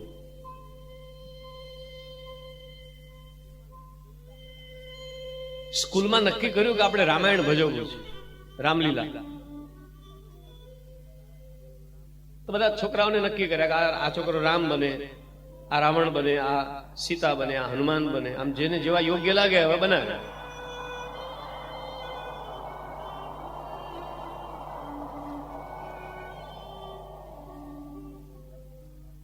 નાટક કરવાનું તો એના આગલા દિવસે રાવણ માંદો પડ્યો, એટલે એને કહ્યું કે મારાથી નહીં હવાય. હવે ટેમ્પરરી ક્યાંક રાવણ નક્કી કરવાનું. દોડાદોડી કરીને ગમે ત્યાંથી એક સજ્જનને, બહુ પોચો સ્વભાવે સાવ પોચો છોકરો. એના લોકોએ અરે તો બધું થઈ જશે, ત્યાં ગયા પછી કઈ વાંધો નહીં આવે એમ થોડું પ્રોત્સાહન આપીને માંડ રાવણ બનાવ્યો. પેલો એટલો ઢીલો માણસ. સીતા હરણનો પ્રસંગ આવ્યો. ત્યાં રાવણ સીતાનું હરણ કરે, પણ સીતાનું હરણ કરતી વખતે રાવણના હાથ ધ્રુજે. હવે આવો રાવણ ચાલે? સીતા રડવા લાગી, એની જોઈને રાવણની આંખમાં આંસુ આવી ગયા. સીતાનું હરણ કરતો જાય ને આંસુ દૂધતો જાય. આવો રાવણ નો હાલે. રામની સામે ટક્કર ઝીલે એવો રાવણ જોઈએ. એમ ભીમની સામે, અર્જુનની સામે, આ બધાની સામે ટક્કર ઝીલે એવો દુર્યોધન પણ ગજબનું પાત્ર છે. તમને આશ્ચર્ય થશે, જો કે એની ચર્ચા કાલે કરીશું, સમય રહ્યો નથી બહુ. હવે ખાલી દુર્યોધન મરે એટલી જ કથા બાકી છે, એ કહી દઉં, પછી આપણે વચનામૃતનું રસપાન કરીશું. જળમાં સંતાઈ ગયેલા દુર્યોધનને કડવા શબ્દો સંભળાવીને મેણા મારીને આખરે બહાર કાઢ્યો.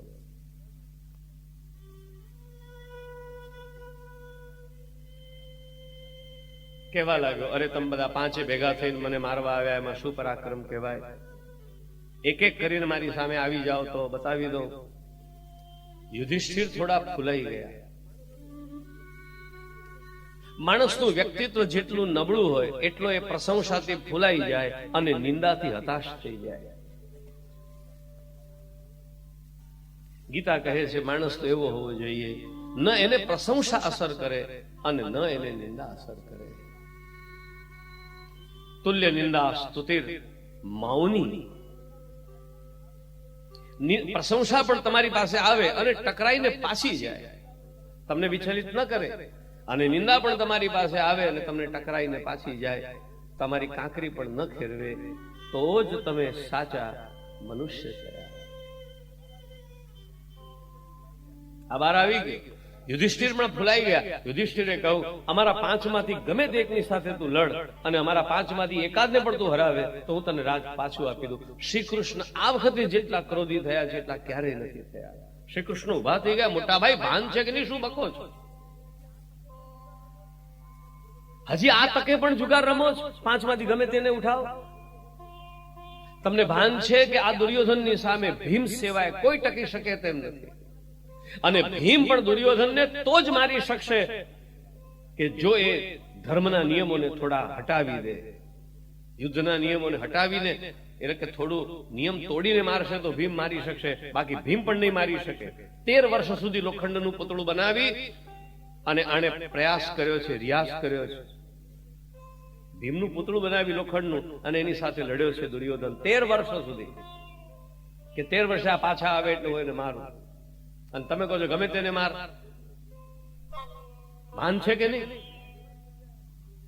તમે તો જીવનભર ગુલામ રહેવા જ સર્જાયા છે.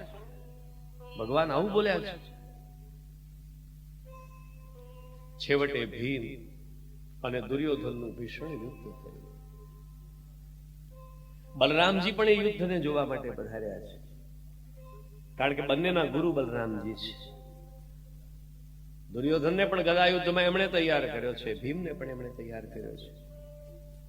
ભીષણ યુદ્ધ ચાલ્યું છે, પણ દુર્યોધન મરતો નથી. ભગવાન જાણે છે આના આખા શરીરમાં એક જ જગ્યા એવી છે કે જેના ઉપર ગાંધારીની અમી દ્રષ્ટિ નથી પડી. જો માનો આશીર્વાદ ઘણીવાર પ્રારબ્ધને બદલી પણ નાખે છે. તમારા નસીબમાં ઘોર દુઃખ લખ્યા હોય, પણ જો તમને કોઈ સંતનો, સાધુનો, કોઈ મહાત્માનો, કોઈ ભગવદીયનો આશીર્વાદ મળી જાય, કે પછી માતા કે પિતાનો આશીર્વાદ મળી જાય, કે કોઈ દુઃખીનો આશીર્વાદ મળી જાય, તો પ્રારબ્ધના લેખને પણ બદલી શકે છે. એ તો દુર્યોધનના સ્વીકારમાં થોડી ખામી હતી, એટલે સાથળનો ભાગ કાચો રહી ગયો. ભગવાને કહ્યું ત્યાં માર. ઠાકોરજી ડાયરેક્ટલી નથી કહ્યું હો, ભગવાને અર્જુનને કહ્યું. અર્જુને ઈશારો કર્યો ભીમને. ભગવાન સીધું તો માથે કોઈનું ભાર લેતા જ નથી. કોઈને પાડવો હોય તો ભગવાન ધક્કો મારી નહીં પાડે, કોકના દ્વારા પડાવશે. કોકને ચડાવવો હોય તો ભગવાન હાથ પકડી નહીં ચડાવે, કોકના દ્વારા ચડાવશે. ઠાકોરજીને તો બધું પરોક્ષ લીલા કરવી જ ગમે છે. અને એટલે જ મૂર્ખ માનવી એમ સમજે છે કે આને મને માર્યો, આને મને પાડ્યો, આને મને ચડાવ્યો. નહીં, કરે છે બધું જ પ્રભુ, પણ પ્રત્યક્ષમાં આવીને ભાગ્યે જ.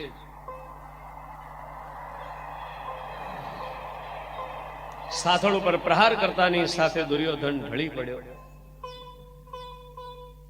પછી તો ભીમને બધું યાદ આવે છે. મને ઝેરના લાડુ ખવડાયા હતા, દ્રૌપદીને સભા વચ્ચે લાવ્યા હતા, દ્રૌપદીને આજ સાથળ બતાવી હતી. બધું યાદ આવ્યું એટલે ભીમ દુર્યોધનના માથાને કચરવા લાગ્યો. આ જોઈને શ્રી વલ્લભાધીશ